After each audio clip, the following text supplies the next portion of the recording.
Jadi ini prasasti apa, Mas? Ini namanya Prasasti Kusmala atau Prasasti Kandangan karena ditemukan di Desa Kandangan, Kecamatan Kandangan, Kabupaten Kediri. Ini yang mengeluarkan prasasti ini Bri Matahun. Ini sini, Mas. Siapa, Pak? Bri Matahun ini salah satu raja bagian dari Kerajaan Majapahit. Beliau adalah paman dari Sri Maharaja Hayam Wuruk. Namun saat dikeluarkan prasasti ini, Hayam Wuruk belum menjadi raja. Rajanya masih sang ibu, yaitu Tribhuwana Tunggadewi.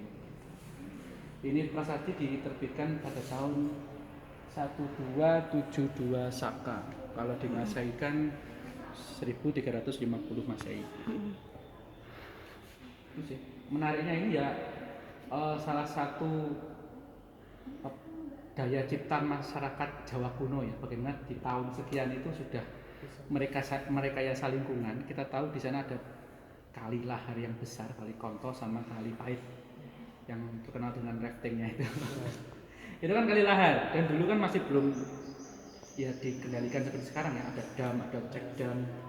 Kalau dulu kan masih liar gitu. Jadi perpindahan arus sungai itu sering terjadi gitu. Masih liar kan.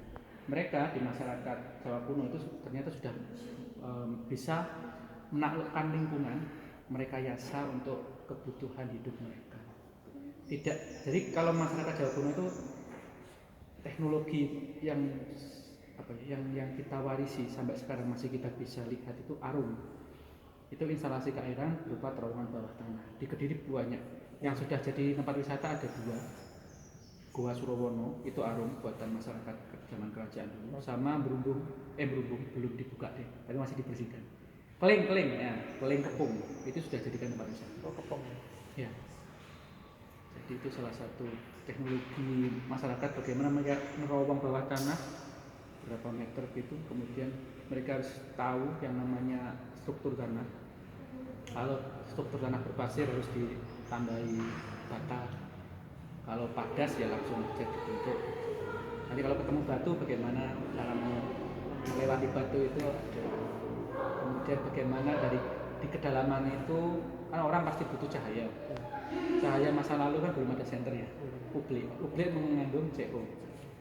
Kalau di dalam gua dengan kedalaman ada yang 5 meter, 7 meter, merowong terus itu pasti berbahaya bagi kehidupan mereka. Itu ada tekniknya untuk mengeluarkan gas, asap, dan juga tanah yang digali. Pernah dengar istilah maling gansir? Yang tadi Mbah siapa namanya tuh? Oh, bukan. Bukan. Jadi Belum. mbah saya saja masih ngalami. Banyak maling itu dengan teknik gansir alias merowong. Dulu kan nggak ada tekel ya. Tekel mungkin hanya orang-orang kaya.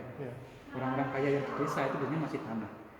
Maling-maling itu dari luar merowong berapa meter kemudian keluar di dalam rumah. Mereka nyuri lewat terowongan itu. Nah di Bali teknik-teknik pembuatan terowongan itu masih digunakan sampai tahun 70-an 80-an. Berakhir dengan masuknya diesel, mesin diesel. Jadi untuk irigasi sistem subak itu dulu yang tradisional pakai arung-arung, terowongan bawah tanah. Di Jawa mungkin sudah lama, zaman kerajaan atau kesultanan itu terakhir mungkin itu. Harus sekarang tinggal jejaknya saja ya. Kalau di Bali masih banyak yang bisa menjelaskan karena mereka pelaku pembuat arumnya atau yang pesen arumnya itu banyak. Kalau setelah mesin diesel masuk ke Indonesia dan dipakai semuanya nggak dipakai lagi. Kalau dulu kan ada pejabat Joko Tirto setiap desa. Ya. Kalau sekarang sudah dihapus karena kalah dengan diesel. Setiap sawah punya sumur punya diesel. Kalau dulu kan harus diatur sama petugas Joko Tirto. Kalau enggak bisa carok. Ya. Karena tanah dan air itu satu yang sangat vital untuk petani-petani. Nah ini salah satu bukti masyarakat zaman kerajaan dulu itu sudah bisa merekayasa lingkungan demi kebutuhan kehidupan mereka. Prasasti Kusmala. Kalau filologi kan biasanya naskah yang kawin, senan. Kayak ini juga sih. Naskahnya berupa batu kan sama-sama. Iya boleh. Yang penting dia ada kayak tulisannya gitu kan. Dan ini relatif masih bagus daripada yang kayak mitos, masih kepercayaan zaman dulu gitu, tapi yang masih dianut sampai sekarang gitu.